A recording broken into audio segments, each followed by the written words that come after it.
ले से आप देख रहे हैं ग्राउंड जीरो से सबसे बड़ी कवरेज, अगर हम यूं कहें कि भारत और चीन सीमा विवाद को लेकर के, क्योंकि जो आज सबसे बड़ी खबर आई है, हम कितने दिनों से, जब से यहां पर मौजूद थे, हम तब से लगातार कहते आ रहे थे कि भारतीय सैनिकों के अदम्य साहस, भारतीय सैनिकों के अदम्य शौर्य को आप यकीन कीजिए, क्योंकि यहां पर अभी तो सिर्फ जंग शुरू हुई है। उस प्रोपेगेंडा आर्मी का हिस्सा मत बनिए जो लगातार ये कर रहा था कि क्या मोदी ने सरेंडर कर दिया, क्या भारत चुक गया है, क्या सेना को फ्री हैंड नहीं है, क्योंकि सरकार ने साफ कर दिया था कि मारते मारते शहीद हुए हैं। अब आप पढ़िए, मारते मारते शहीद हुए हैं। सबसे पहले ग्लोबल टाइम्स ने रिपोर्ट किया था कैजुअलिटी चीनी साइड पर हुई है, फिर अमेरिका के थिंक टैंक ने रिपोर्ट किया, और भारत लगातार यह कहता रहा कि उसके बाद भी स्थिति, ना उसने कोई प्रोवोकेटिव बयान दिया, ना इस तरीके की कोई की, लेकिन भारत की तीनों सेनाएं पूरे तरीके से तैयार थी। इस वक्त हम ले पर यही एक्टिविटी फिलहाल देख रहे हैं। कृष्ण मोहन मिश्रा कुछ देर पहले आज सुबह एक बहुत बड़ी खबर शेयर करते हैं। जैसा कि हमने आपको बताया, 40 से 45 चीनी सैनिकों को मार गिराया गया था उस रात, और साथ ही साथ कर्नल रैंक के अधिकारी को वहां पर बंधक बना लिया गया था, और उसी पोस्ट पर जिस वक्त ये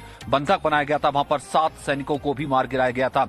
एक बार फिर से कृष्ण मोहन मिश्रा, इस बड़ी खबर को एक बार फिर से आप बताइए, वो दर्शक जिन्होंने अभी टेलीविजन खोला है, और साथ ही साथ वो लोग जो अब तक ये कह रहे थे इंडिया सरेंडर्स मोदी, या फिर कलवान वैली दे दी, क्यों भारत चुप है? भारत अपने तरीके से बता रहा था कि बदला लिया गया है, बदला लिया जाएगा। अभी तो चीजें शुरू हुई, हम यही कह रहे थे, प्रोवोकेटिव स्टेटमेंट मत दीजिए, सिर्फ भरोसा कीजिए। और आज उन लोगों के लिए खबर समझना बहुत जरूरी है। कृष्ण मोहन मिश्रा। सचिन, ये खबर भारतीय सेना के शौर्य को एक बार फिर से साबित करती है। लद्दाख के उन्हीं मैदानों में जहां 1962 में रेजांगला और चुशूल में लड़ाइयां लड़ी गई थी, पेंगोंग त्सो में लड़ाइयां लड़ी गई थी, उसी तरह से एक लड़ाई 15 और 16 जून की दरमियानी रात लड़ी गई है। अभी उस बात को एक हफ्ता भी नहीं बीता है। कुछ दिनों बाद मुझे पूरा भरोसा है कि लड़ाई सैनिक इतिहास में एक शानदार जगह हासिल करेगी, और बहुत ही गर्व से इसे भारतीय सेना और पूरा भारत देश याद करेगा। 15 तारीख को वहां पर मीटिंग चल रही थी। 6 जून को दरअसल जो कोर कमांडर लेवल की मीटिंग हुई थी, उसके बाद यह तय हुआ था कि डिसएंगेजमेंट की प्रोसेस धीरे धीरे शुरू होगी, और भारत और चीनी सैनिक दोनों ही अपनी अपनी जगहों से पीछे हटेंगे ताकि ये तनाव कम हो सके। उन इंफ्रास्ट्रक्चर्स को भी हटाया जाएगा जिन पर विवाद हुआ और जिनको हटाया जाना इस एग्रीमेंट में तय हुआ था। 15 तारीख को भी लोकल कमांडर स्तर पर बातचीत हुई, यानी कमांडिंग ऑफिसर्स के बीच में बातचीत हुई, और यह तय हुआ कि चीनियों का एक टेंट जो कि एलएसी के ठीक सामने लगा हुआ था, और उसको हटाने की बात तय हुई थी, क्योंकि एलएसी में नियम होते हैं कि आप इतनी दूरी तक टेंट लगा सकते हैं, इतनी दूरी तक कोई अस्थायी स्ट्रक्चर खड़ा कर सकते हैं, और इससे इस फलानी दूरी से पास तक आप कोई भी पक्का निर्माण नहीं कर सकते हैं। ये कॉन्फिडेंस बिल्डिंग मेजर के तहत जो अलग अलग एग्रीमेंट हुए हैं इतने सालों में भारत और चीन के बीच में, उनके तहत आता है। 16वीं बिहार के कुछ सैनिक शाम को ये देखने गए कि क्या उस चीज का पालन चीन कर रहा है। वहां पर जाकर उन्होंने देखा कि उस चीज का पालन चीन नहीं कर रहा है, और जब बातचीत हो रही थी तभी चीनियों ने उनके ऊपर हमला कर दिया। इस बात की खबर जब 16 बिहार के पीछे उनके यूनिट लोकेशन पर लगी, तो कमांडिंग ऑफिसर खुद कुछ सैनिकों के साथ आए। चीनियों ने उन्हें बातचीत के लिए बुलाया, और उसके बाद उन पर धोखे से हमला करके उनको बहुत बेरहमी से मार डाला। जब ये खबर 16 बिहार के बटालियन हेडक्वार्टर में पहुंची, तो जाहिर है कि कमांडिंग अफसर के मरने के बाद, कमांडिंग अफसर के मरने की, गिरने की या घायल होने की खबर मिलते ही सैनिकों के गुस्से की कोई सीमा नहीं रही, और न केवल 16 बिहार बल्कि आसपास जो दूसरी सेनाएं तैनात थी, दूसरी सैनिक टुकड़ियां तैनात थी, वो भी उस इलाके में पहुंच गए, और बहुत जल्दी वहां पर 400 से 500 सैनिक दोनों तरफ से इकट्ठे हो गए और मारपीट होने लगी। इस बीच तीसरी मीडियम रेजिमेंट जो कि पास में थी और उसके सैनिक वहां पर पहुंचे थे, उन्होंने एक खास जगह पर चीन के कर्नल जहां पर खड़ा था वहां पर हमला किया। चीनी कर्नल को जिंदा पकड़ा और वहां पर खड़े हुए 7 चीनी सैनिकों को मार डाला। खास बात यह भी है सचिन, इस लड़ाई की जो इस लड़ाई को बिल्कुल अलग करेगी वो ये है कि इस लड़ाई में चूंकि नियम है, एग्रीमेंट है, भारतीय सेना अनुशासन से बधी हुई है, इसलिए एक सिंगल राउंड फायर नहीं हुआ, लेकिन बाकी दूसरे हथियार जो भी वहां मौजूद थे, पत्थर या डंडे, उन सब का इस्तेमाल भारतीय सैनिकों ने अपने गुस्से में पूरी तौर पर किया, अपने बचाव के लिए किया। चीनी सैनिकों पर हमला किया, जो कि जिन सैनिकों ने पहले ही धोखे से कमांडिंग अफसर को मारा था और भारतीय सैनिकों पर हमले किए। 45 से 50 चीनी सैनिकों के मरने की खबर अब तक अलग अलग सोर्सेज से आ रही है, लेकिन मुझे यकीन है कि यह तादाद अभी और बढ़ेगी, क्योंकि बहुत सारे चीनी सैनिक बहुत बुरी तरह से जख्मी है। जब लड़ाई हथियार फायर आर्म्स से नहीं होती है तो वो लड़ाई और ज्यादा खतरनाक हो जाती है, वो क्योंकि वो प्रिमिटिव हथियारों से लड़ी जाती है।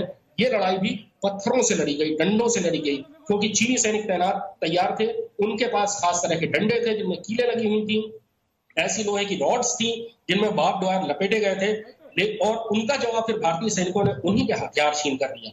कमांडिंग अफसर को जिंदा पकड़ा गया, 45 से 50 चीनी सैनिकों को अपनी जान गंवानी पड़ी। और उसके बाद दूसरे दिन जो 2 बार मेजर जनरल रैंक की बातचीत हुई, उस बातचीत के बाद हमारे सूत्र बताते हैं कि उस बातचीत के बाद उस चीनी सैनिक को चीनी कर्नल को छोड़ा गया है, पीएलए को वापस लौटाया गया।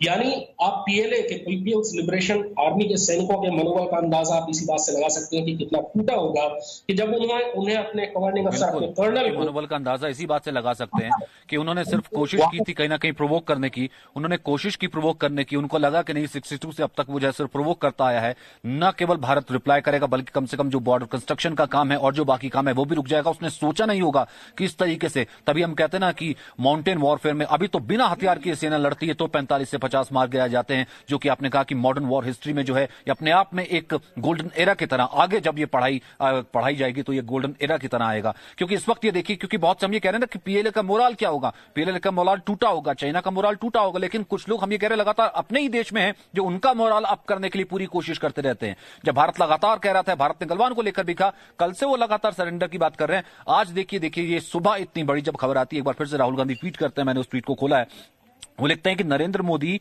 इज एक्चुअली सुरेंद्र मोदी, यानी सरेंडर लिख रहे थे, सुरेंद्र मोदी यानी कि सरेंडर मोदी लिख रहे हैं। आप इससे अंदाजा लगाया जा सकता है कि राहुल गांधी एक तो सियासत करने के लिए दोबारा ट्वीट करते हैं, दोबारा जो है भारतीय सेना के दम में साहस की हम बात कर रहे हैं, लेकिन वो कहीं ना कहीं चाइना का मोराल बढ़ाने की कोशिश करते हैं, खुद भारत को सरेंडर मोड में बता करके प्रधानमंत्री को, और ऊपर से देखिए सरेंडर की स्पेलिंग गलत लिखते हैं।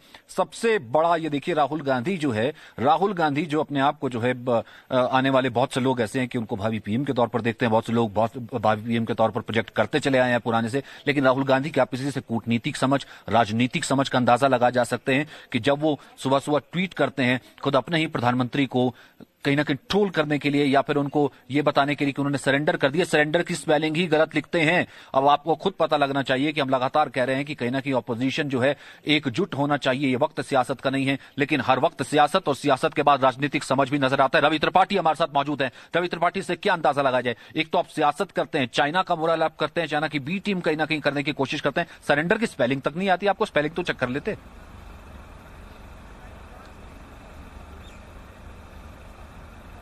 नहीं, देखिए जल्दबाजी में आदमी अक्सर गलती करता है, और राहुल गांधी के बारे में कहा जाता है कि राजनीति के ऐसे खिलाड़ी हैं जो अक्सर जो है अपने आप को हिट विकेट करते हैं, मतलब खुद ही अपने आप को आउट करते हैं, कि उनको आउट करने की जरूरत नहीं है, ऐसी गलती करते हैं जिससे खुद ही घेरे में आते हैं। और अगर आप ट्वीट देखते हैं अभी तो ट्विटर पे ट्रेंड कर रहे हैं, फर्स्ट ट्रेंड में राहुल गांधी का ये सरेंडर है, सुरेंद्र मोदी जिसको उन्होंने लिखा है, सरेंडर को गलती किया है, उनके मिस्टेक की जो आलोचना हो रही है जबरदस्त हो रही है, लोग उनको घेरे में ले रहे हैं। और सबसे बड़ी चीज है कि अभी भी कांग्रेस पार्टी के लोगों से मेरी बात हुई तो उनका कहना है कि आप खुद मीनिंग निकालिए, हमने यही इसलिए लिखा था कि लोग खुद मीनिंग निकालेंगे, हम क्यों लिखें। तो जब कल आपने खुद लिख चुका, कल का ट्वीट अगर पढ़े राहुल गांधी का, तो उसमें भी उन्होंने सरेंडर की बात की है कि प्रधानमंत्री मोदी ने जो सरेंडर कर दिया है चाइनीज एग्रेशन के सामने। आप 10 ट्वीट आज तक करते हैं, मतलब आप देख लें कि जिस दिन से ये अटैक हुआ, जिस दिन लड़ाई हुई, उस दिन से लगातार 10 ट्वीट आप कर चुके हैं। जिम्मेदार कौन है, साइलेंट क्यों है आप? जैसे ही खबर आती है, हम तो ग्राउंड जीरो पर मौजूद है ना रवि त्रिपाठी, जैसे ही आधिकारिक खबर आती है ग्राउंड जीरो से कि भारतीय अदम्य, भारतीय साहस, भारतीय सेना की, वैसे ही कहीं ना कहीं एक स्क्रिप्टेड तौर पर सुनियोजित तरीके से राहुल गांधी जो है चाइनीज मोराल अप करने का या भारत को डाउन करने का ट्वीट कर देते हैं। ये क्या टाइमिंग है, क्या रिश्ता? बिल्कुल बिल्कुल बिल्कुल बिल्कुल। अगर आप देखें तो इसमें यही शक लोगों को हो रहा है कि हर कोई ये सोच रहा है कि आखिर इतनी जल्दबाजी क्यों है कांग्रेस पार्टी को, इतनी जल्दबाजी क्यों है राहुल गांधी को, इतनी जल्दबाजी क्यों है सोनिया गांधी को पीएम पर सवाल खड़े करने के लिए, उनसे जवाब मांगने के लिए। ऑल पार्टी मीट बुलाकर प्रधानमंत्री ने सबको सारे बातों का क्लैरिफिकेशन दिया। उससे एक दिन पहले प्रधानमंत्री ने जो सीएम की मीटिंग थी उससे पहले शुरुआत में ही सबको एक एक बात क्लैरिफाई किया कि ये क्या क्या घटना हुई है, कैसे हम देश के साथ हैं और 1 इंच भी हम पीछे नहीं है। तो इतना सब कुछ होने के बावजूद भी कांग्रेस क्यों इस तरह का स्टेप उठा रही है, इसको लेकर लोगों के मन में सवाल है। लोग सोच रहे हैं कि आखिर क्यों ऐसा कर रहे हैं, क्या कोई इनके मन में भेद है, क्या ये लोग कोई चाइना से मिले हुए हैं, इस तरह की बात, तमाम तरह की बातें लोगों में इस तरह की चर्चा हो रही है। तो कहीं ना कहीं कांग्रेस अपनी जल्दबाजी के एक्शन से लोगों में संदेह अपना पैदा कर रही है कि उनका मकसद क्या है, इतनी जल्दबाजी क्यों है, प्रधानमंत्री मोदी के खिलाफ जा रहे हैं, देश के खिलाफ आप जा रहे हैं, क्योंकि ऐसी घटना है जिसमें पूरे देश को एक साथ खड़ा होना चाहिए। पूरी पार्टी, अगर आप देखें ऑल पार्टी मीट में तो कांग्रेस और लेफ्ट पार्टी को छोड़कर सारी पार्टियों ने प्रधानमंत्री मोदी के साथ खड़े होने की बात कही है, उनके साथ बोला है कि जो आप कदम उठाएंगे। ममता बनर्जी तक ने साथ दिया है। तो आखिर क्या वजह है कि कम्युनिस्ट पार्टी का तो इतिहास आप जानते हैं कि 1962 के वॉर में भी वो भारत के साथ नहीं, चाइना के साथ खड़े दिखाई दे रहे थे। पार्टी उनकी दो भाग होती है, वो कह रहे थे कि भैया वो जो ट्रीटी हुई है उसका जो MOU है, जो समझौता है, वो जो कि नो फायर आर्म्स का समझौता है, वो उनको कहीं राहुल को मालूम नहीं था। मैं वही कह रहा हूं ना कि देखिए, लोग लगातार जो जितने हमारे पैनल पर जितने कांग्रेस आ रहे हैं, वो खुद राहुल गांधी के इस ट्वीट से कहीं ना कहीं या तो पल्ला झाड़ लेते हैं। वो ये कहते हैं कि नहीं, ऑल पार्टी मीट में सभी पार्टियां एक साथ थी, जो पीएम ने कहा या फिर जो देश कहेगी, जो सेना कहेगी, हम उसके साथ खड़े। लेकिन उसके बावजूद भी ये देखिए 7 मिनट कितने, ये लगभग घंटा भर पहले का ट्वीट है, जब एक तो वो गलती करते हैं, सरेंडर को सुरेंद्र मोदी लिख देते हैं। फिर मैं ये लगातार कह रहा हूं, एक बहुत अच्छा मौका था रवि त्रिपाठी कि 62 की जो गलती, जिसे हम कहते हैं 43,000 स्क्वायर किलोमीटर का वो जो एरिया जो कि एक्साइज चीन की तरफ गया, और उसके बाद 37,600 किलोमीटर स्क्वायर किलोमीटर का जो एरिया, वो गलती को ना दोहराने का, उस गलती का कहना कि पश्चाताप करने का। लेकिन ठीक है, नेक्स्ट सेकंड में आपसे बात करता हूं रवि त्रिपाठी। मीनाक्षी लेखी इस वक्त फोन लाइन पर मौजूद है। मीनाक्षी जी, ये लगातार राहुल गांधी, आज हम बात सुबह करते हैं, सबसे बड़ी खबर ये आती है, और वो भी सोर्सेस के 45 से 50 चीनी सैनिक भारतीय सेना ने मार गिराए थे। जैसे ही भारतीय सेना के अदम्य साहस की खबर आती, राहुल गांधी उसी वक्त ट्वीट करते हैं। ना कि वो ट्वीट करते हैं, बल्कि वो कहते हैं कि भारत ने सरेंडर कर दिया, मोदी ने सरेंडर कर दिया, और सरेंडर की स्पेलिंग भी गलत लिख देते हैं, सुरेंद्र मोदी लिख देते हैं। देखिए, मुझे तो समझ नहीं आता कि 50 साल का आदमी इस तरीके की बातें कैसे कर सकता है। खास तौर पे ये बचकाना हरकतें, एक व्यक्ति जो अपने आप को देश का नेता स्थापित करना चाहता है, वो उसको ये हरकतें शोभा नहीं देती हैं। और शोभा से ज्यादा दुख की बात है जब पूरे देश को इस समय एक होकर बाहरी दुश्मन से लड़ाई लड़नी है, वहां पर देश के अंदर भ्रमित वातावरण पैदा करने का काम जो है ये व्यक्ति कर रहे हैं। और मुझे मतलब कहते हुए हिचकिचाहट होती है, लेकिन एक प्रोपेगेंडा, चाइनीज प्रोपेगेंडा एजेंट की तरह काम कर रहे हैं। और मैंने ये बात भी कही कि ट्विटर ने चाइनीज प्रोपेगेंडा जितने हैंडल थे उनको बैन कर दिया, एक बड़ा हैंडल छूट गया है, क्योंकि ये काम ही वो कर रहे हैं जो कि चाइनीज प्रोपेगेंडा हैंडल कर रहे थे। लोगों के मन में अपनी सरकार, अपनी फोर्सेस, अपनी आर्मी के खिलाफ मन में शक शुबा पैदा करना, बेबयानी करना। देश के प्रधानमंत्री देश के होते, किसी पार्टी के नहीं होते। पार्टी के चुनाव के समय पर आप कर सकते हैं जो भी आपको करना है। Being an leader in the big leader in the opposition, क्या मोटिव क्या है? फिर क्या मोटिव तो देखिए, मोटिव तो सरेंडर, मैं आपको इतिहास बताना चाहते हैं। मोटिव तो मेरे को ऐसा ही लगता है कि मोटिव है कि भड़काने का काम करना, और देश में भी किसी प्रकार की जो स्थिति है उसको बिगाड़ने का काम करना। और मैं इसका इतिहास थोड़ा सा आपको बताना चाहती हूँ, अधिकतर लोगों को ये जानकारी नहीं है। 62 में जिसने सरेंडर किया वो इनके परदादा परनाना लगते थे, और उस सरेंडर के बाद देश में कोई भी सरकार रही 1984 तक देश का चीन से कुछ लेना देना नहीं था। पहली बार चीन के साथ जब लेन देन शुरू हुआ है वो इंदिरा गांधी जी की मृत्यु के बाद हुआ है। 84 में अक्टूबर में उनकी हत्या हुई, मृत्यु हुई, और दिसंबर के अंदर इनकी माताजी, राहुल गांधी जी की माताजी और पिताजी चीनियों से जाके थाईलैंड में मिल रहे थे, और तुरंत 1 महीने के अंदर मोस्ट फेवर्ड नेशन स्टेटस इन्होंने दिया है।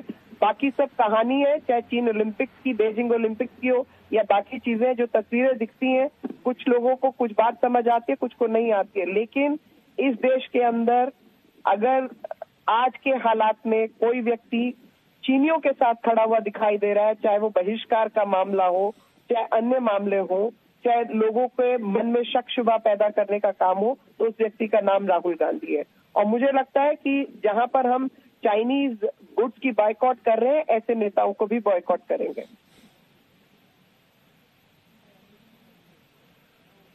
ठीक है, शुक्रिया मीनाक्षी लेखी। रवि त्रिपाठी, क्या इतने भर से हो जाएगा सिर्फ बाइकआउट करने से?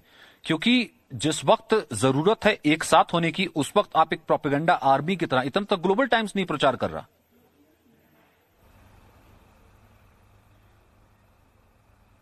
बिल्कुल, अगर सचिन आप गौर करें तो राहुल गांधी को जनता एक तरह से बाइकाट करते जा रही है। अगर उनके अस्तित्व की बात करें तो पार्टी उनकी कहां से कहां पहुंचती है।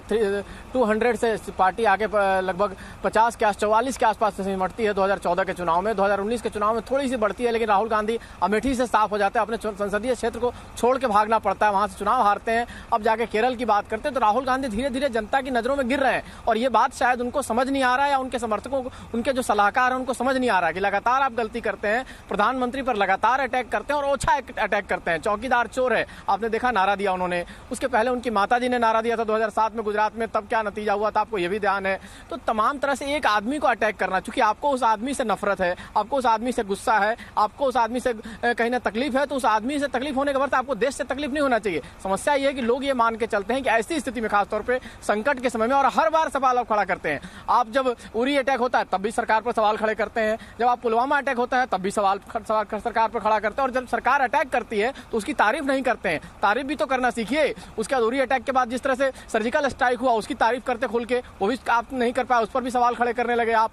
उसके बाद जब पुलवामा के बाद एयर स्ट्राइक होता है उसकी भी तारीफ आप नहीं कर पाए, उस पर भी सवाल खड़े करने लगे। कितने लोग मारे, 200 मारे, 300 मारे, ये गिनती गिनने लगे। कहीं ना कहीं लोगों को इसलिए शक होता है, सेना के साथ फिर बात आती है कि देखिए, जब कृष्णमोहन मिश्रा जब इस चीज का जिक्र करते हैं कि आने वाले वक्त में जब वॉरफेयर हिस्ट्री पढ़ाई जाएगी तो ये अपने आप में कहीं ना कहीं इसकी जब निकल करके और तफसील आएगी तो अपने आप में ये एक चैप्टर होगा कि बिना हथियारों से लड़के भी सेना अगर 45 से 50 चीनी सैनिक मार आती है तो ये कितनी बड़ी अदम्य साहस, और भारतीय सेना कहां पर रैंक करती है। ये नहीं कि भारतीय सेना का पराक्रम बढ़ाते ना करते, ओके सरकार की तारीफ ना करते, भारतीय सेना का पराक्रम बढ़ाते, भारतीय जिसे कहते हैं कि भारत होने पर गर्व महसूस करते, बल्कि भारत को एक सरेंडर मोड में बताते हैं, सरकार को सरेंडर मोड में बताते हैं और सेना पर सवाल खड़े करते हैं। बहुत बहुत शुक्रिया रवि त्रिपाठी। जनरल द्विवेदी, सेना अपॉलिटिकल होती है, अब जो लीडर सवाल खड़ा कर रहे हैं सेना के ऊपर ही, उससे पहले सेना चलती लेकिन राजनीतिक इच्छा शक्ति के साथ ही है ना सर, वो अलग तो नहीं चलती है। तो फिर सेना के मोराल पर क्या बीतता होगा सर, जब हम इतनी बड़ी खबर का डिस्कस करते हैं 45 से 50 बिना आर्म्स के जो हैं हमने चीनी सैनिक मार गिराए, वहां पर देश के इतने बड़े लीडर आकर के कह देते हैं सरेंडर कर दिया। सेना ने भी सरेंडर कर दी, जो कल तक कह रहे थे सेना की गलती कि वहां बिना हथियारों के चली गई थी। देखो सचिन, ये जो आजकल की युद्ध की लड़ाई है ये पूरे देश की लड़ाई होती है। सेना आगे लड़ती है और देश पीछे उनको सपोर्ट करता है, और ये मनोबल पर बहुत असर पड़ता है जबकि आपके खुद ही नेता लोग ऐसी गलत स्टेटमेंट देते हैं तो उसका असर पड़ता है। पर फिर हम एज कमांडर्स हम इसको नजरअंदाज कर देते हैं, क्योंकि कुछ लोग ऐसे होते हैं जिनका काम ही है ऐसी स्टेटमेंट देना, तो हम इसका असर जवानों पर नहीं होने देते हैं और हम ऑफिसर समझते हैं। दूसरी बात, आपने बहुत अच्छा मुद्दा उठाया था कि ये जो चीनी सैनिक हैं ये वहां के नहीं है, ये कहीं और के हैं। मैं आपको थोड़ा सा परिचय देना चाहता हूँ, जानकारी देना चाहता हूँ कि देखो हमारे विरुद्ध जो है चीन की वेस्टर्न थिएटर कमांड लगी हुई है, उसके नीचे 2 होल्डिंग फॉर्मेशन है, शिनचियांग मिलिट्री रीजन और तिब्बत मिलिट्री रीजन। ये जो अभी सैनिक हैं ये शिनचियांग मिलिट्री रीजन के हैं, और उसमें भी 2 तरह की फॉर्मेशन है, एक होल्डिंग फॉर्मेशन होती है और एक स्ट्राइक फॉर्मेशन होती है। और ये जो लोग हैं ये स्ट्राइक फॉर्मेशन के आए हैं, ये होल्डिंग फॉर्मेशन नहीं है। और आपको एक और जानकारी देना चाहता हूं कि चीन की पॉलिसी है कि जहां तिब्बत में और शिनचियांग, तिब्बत में टिबेटन हैं, शिनचियांग में मुस्लिम उइगुर्स हैं, तो ये लोकल ट्रूप्स जो हैं यानी कि टिबेटन और उइगुर्स को ये वहां नहीं लगाते हैं, ये बाहर के हान जो हैं इनके अपने हान ट्रूप्स हैं उनको लगाते हैं। तो ये बिल्कुल ठीक है कि ये जो ट्रूप्स आए हैं ये बाहर के आए हैं। और दूसरा देखो, चीन का आपको संकेत समझना चाहिए, जब चीन चुप है, और दूसरा सर यानी कि उसका बहुत नुकसान हुआ है। नेशन की तो भावना ही नहीं है ना सर, बात ये होती है ना सर, यही तो सबसे बड़ा फर्क है। आप भी तो लगातार जिक्र करते हैं, नेशन की तो भावना ही नहीं है ना। There is no concept as such nation, there is only a concept as such party, है ना। वो माओ की है, पार्टी रही है और उसी पार्टी की एक सेना है और कॉन्ट्रेक्चुअल तौर पर आते हैं और उसमें 3 साल काम करते हैं नौकरी की तरह के, और वो कोई ऊपर जाना नहीं चाहता। अब आते हैं तो एक छोटा सा सिर्फ एग्जांपल ही दिया, जो कि 75 से वो कह रहे थे कि हमने अभी तक जो है सिर्फ फेस ऑफ करते रहे, देखिए वो सामने वाले कुछ नहीं करते, उन्होंने किया तो 45 सैनिक मार गए। एक सेकंड सर, मैं वापस आपके पास आऊंगा, हमारे साथ संजय सर भी मौजूद है, लेकिन कृष्णमोहन एक बार फिर से मैं चाहूंगा, जितनी ये प्रोपेगेंडा आर्मी होती रहे, भले वो राहुल गांधी हो, भले वो कुछ नेता हो, भले वो कुछ ऐसी सरेंडर आर्मी हो जो कहती रहे, जितना वो कहेगी सेना उतना गर्व चौड़ा करती। जैसे सेना कह रहे हैं सेना के सांस में कोई कमी नहीं आती। मैं चाहूंगा जितना हम ये ट्वीट दिखाएं उससे ज्यादा हम वो खबर भी बताएं जो हम कह रहे हैं 45 से 50 सैनिक, और आपकी भाषा में कहूं आने वाले वक्त में आने वाली नस्लें इसे गोल्डन एरा की तरह पढ़ेंगी, देखेंगी कि बिना आर्म्स के ऐसी हमने लड़ाई लड़ी है। सचिन, ये चीन के धोखे के बाद, चीन के धोखे से एक कमांडिंग अफसर के मारे जाने के बाद उस बटालियन के सैनिकों और उस बटालियन के आसपास तैनात दूसरी जो फॉर्मेशंस थी उनके सैनिकों के गुस्से की एक सीमा थी, जिस गुस्से को चीनी सैनिकों ने झेला है। और जो सोर्सेज से खबरें आ रही हैं कि जो चीनी सैनिकों की डेड बॉडी समेटी गई हैं और जिनको जिस किस्म की जख्म लगे हुए हैं वो बहुत ही भयानक है, क्योंकि उस समय भारतीय सैनिकों का गुस्सा अपने काबू में नहीं था। जनरल कुलकर्णी, जैसा कि जनरल गुरमीत सिंह भी बता रहे थे, जनरल कुलकर्णी खुद जानते हैं, कुमाऊं रेजिमेंट के अफसर हैं, कि अगर किसी कमांडिंग ऑफिसर की मौत हो जाए लड़ाई में और वो भी अगर उसे धोखे से मारा जाए तो उसके बाद बटालियन के सैनिकों का मिजाज, उनका क्रोध कैसा होगा, इसका सिर्फ एक अंदाजा लगाया जा सकता है। और इस क्रोध को 15 और 16 रात की दरमियानी रात गलवान घाटी में, गलवान नाले के ऊपर चीनी सैनिकों ने बहुत अच्छे से महसूस किया। खाली हाथ पत्थरों और उन डंडों के सहारे जो उन्होंने चीनी सैनिकों से छीने थे, 45 से 50 चीनी सैनिक मारे गए हैं, अलग अलग सोर्सेज ये बात कह रहे हैं। और जिन चीनी सैनिकों की मौत हुई है, उनकी बॉडीज देखकर लगता है कि उनको किस भयानक ताकत का सामना करना पड़ा था। उनमें कई सैनिकों की रीढ़ की हड्डियां टूटी हुई हैं और उनकी गर्दनें तोड़ दी गई हैं खाली हाथ लड़ते हुए। तो ये लड़ाई हमेशा, मुझे लगता है अभी तो इस चीज को 5-6 दिन हुए हैं, लेकिन जैसे जैसे कहानियां सामने आएंगी, मेरी मिलिट्री हेडक्वार्टर में भी, आर्मी हेडक्वार्टर में भी बात हुई, तो वहां पर भी जनरल सीनियर ऑफिसर्स हम कह रहे हैं कि हमारे पास अभी चीजें बिट्स एंड पीसेस में आ रही हैं, अलग अलग तरीके से इंफॉर्मेशन आ रही है और उस इंफॉर्मेशन को हम लोग कंपाइल कर रहे हैं। मेरे ख्याल है ज्यादा वक्त नहीं इंतजार करना पड़ेगा, आर्मी हेडक्वार्टर इस बारे में एक अच्छी जानकारी के साथ सामने आएगा और तब शायद हमें पता लगेगा कि भारतीय सैनिकों के शौर्य और उस रात उनके क्रोध का क्या रूप था। बहरहाल जो एक पॉलिटिकल डिस्कशन चल रहा है, पॉलिटिकल डिस्कशन के बारे में मैं कुछ नहीं कहना चाहता, लेकिन फिर भी जिसको भी इस बारे में कोई शक है, उनको एक ये छोटी सी किताब पढ़ लेनी चाहिए। 1962 में की लिखी हुई ये किताब है, 1962 के युद्ध पर लिखी हुई द हिमालयन ब्लंडर।